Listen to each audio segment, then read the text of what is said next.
अस्सलाम वालेकुम, good morning friends. कैसे हैं आप लोग? आई होप सब लोग खैरियत से होंगे।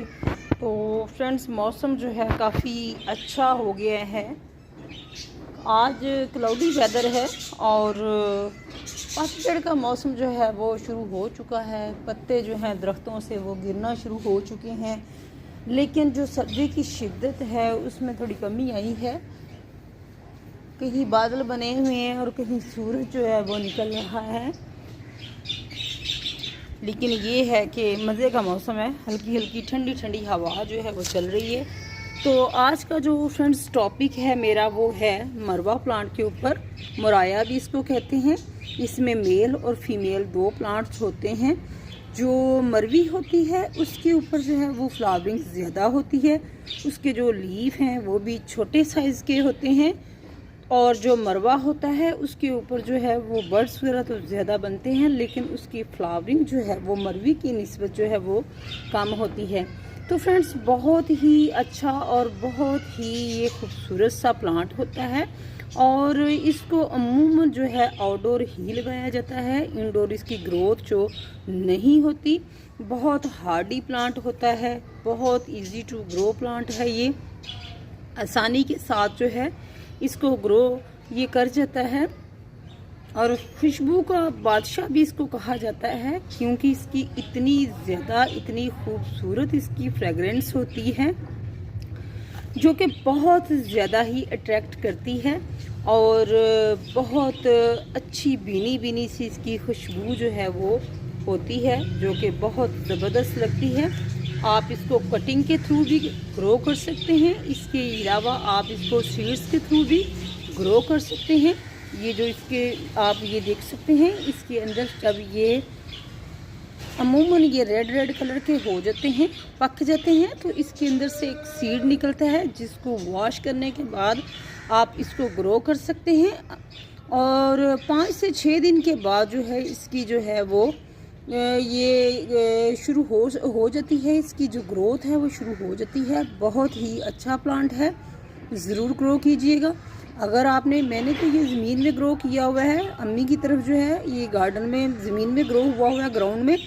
अगर आप इसको पॉट में ग्रो करना चाहते हैं तो आप इसको बड़े साइज़ के पॉट में जो है वो इसकी कटिंग लगाइएगा या इसकी सीडलिंग कीजिएगा, क्योंकि बड़े पॉट के अंदर ये अमूमन जो है एक ट्री बन जाता है और बुशी ट्री बन जाता है। बाड़ के लिए भी आप इसको इस्तेमाल कर सकते हैं।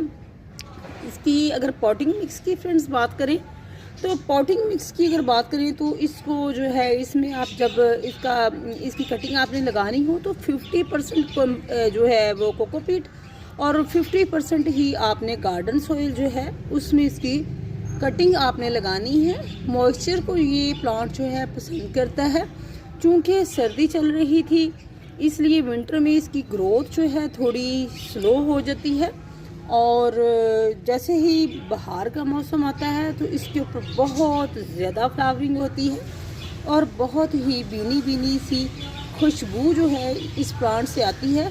तो वो फ्रेंड्स, ये सनलाइट को बहुत ही ज़्यादा पसंद करता है। आप ऐसी जगह का इंतखाब करें कि जहाँ कम अज़ कम फुल डे की जो धूप है वो इस प्लांट को मिले। जो शेडी एरिया में इसकी ग्रोथ जो है वो अच्छी नहीं होती। आउटडोर का प्लांट है, इसलिए सनलाइट की जो है इसको बहुत ज़रूरत होती है, और बहुत ही अच्छे से इसकी ग्रोथ होती है। और स्प्रिंग सीज़न में इसके ऊपर बहुत हैवी फ्लावरिंग होती है, जिसकी खुशबू जो है वो आपके घर में फैल जाती है और बहुत अच्छी लगती है, बहुत अट्रैक्ट करती है। तो फ्रेंड्स, अगर इसकी केयर की बात करें तो बहुत ही ईजी टू ग्रो है, और बहुत ही कम तवज्जो में इसकी जो है ग्रोथ जो है वो होती रहती है। जस्ट आप इसको पानी जो है वो लगाते रहें तो इसकी ग्रोथ जो है इस प्लांट की होती ही रहती है। फर्टिलाइज़र की बात करें तो आप इसमें काऊ डंग जो है वो इस्तेमाल कर सकते हैं। जैसे हमेशा मैं बताती हूँ, एक मुट्ठी जो है आप काऊ डंग ले लें। ड्राई फार्म में जो है गाय का गोबर वो ले लें। उसको आपने क्या करना है कि 1 लीटर पानी में भिगो के 1 गिलास पानी जो है आप इसके पॉट में डाल सकते हैं। और कटिंग लगाने की अगर बात करें तो आप इसकी कटिंग लगा सकते हैं। बरसात के मौसम में जो है इसकी कटिंग जो है वो आसानी के साथ ग्रो कर जाती है। अब बरसात में इसकी कटिंग लगा सकते हैं। वैसे तो आम दिनों में भी लगा सकते हैं, लेकिन बरसात के दिनों में इसकी कटिंग जो है वो जल्दी ग्रो कर जाती है। तो फ्रेंड्स, ये थी इन्फॉर्मेशन मरवा प्लांट के बारे में जो मैंने आज आपके साथ शेयर की है। ये आसानी के साथ आप इसको ग्रो कर सकते हैं, लेकिन जगह ऐसी का इंतखाब करें कि जहाँ धूप आती हो, क्योंकि इसकी ग्रोथ होती तो रहेगी जहाँ इसको धूप नहीं मिलती, लेकिन ये है कि इसके ऊपर फ्लावरिंग जो है वो नहीं होगी। तो फ्रेंड्स, आई होप आपको आज की ये वीडियो अच्छी लगी होगी। तो फ्रेंड्स, अगर आप मेरे चैनल पे न्यू हैं तो मेरे चैनल को सब्सक्राइब करना मत भूलिएगा। फ्रेंड्स के साथ वीडियो को शेयर कीजिएगा और अपना फीडबैक ज़रूर दीजिएगा। अपना रखिएगा ख्याल, और फ्रेंड्स मुझे दीजिएगा इजाज़त। अल्लाह हाफिज़।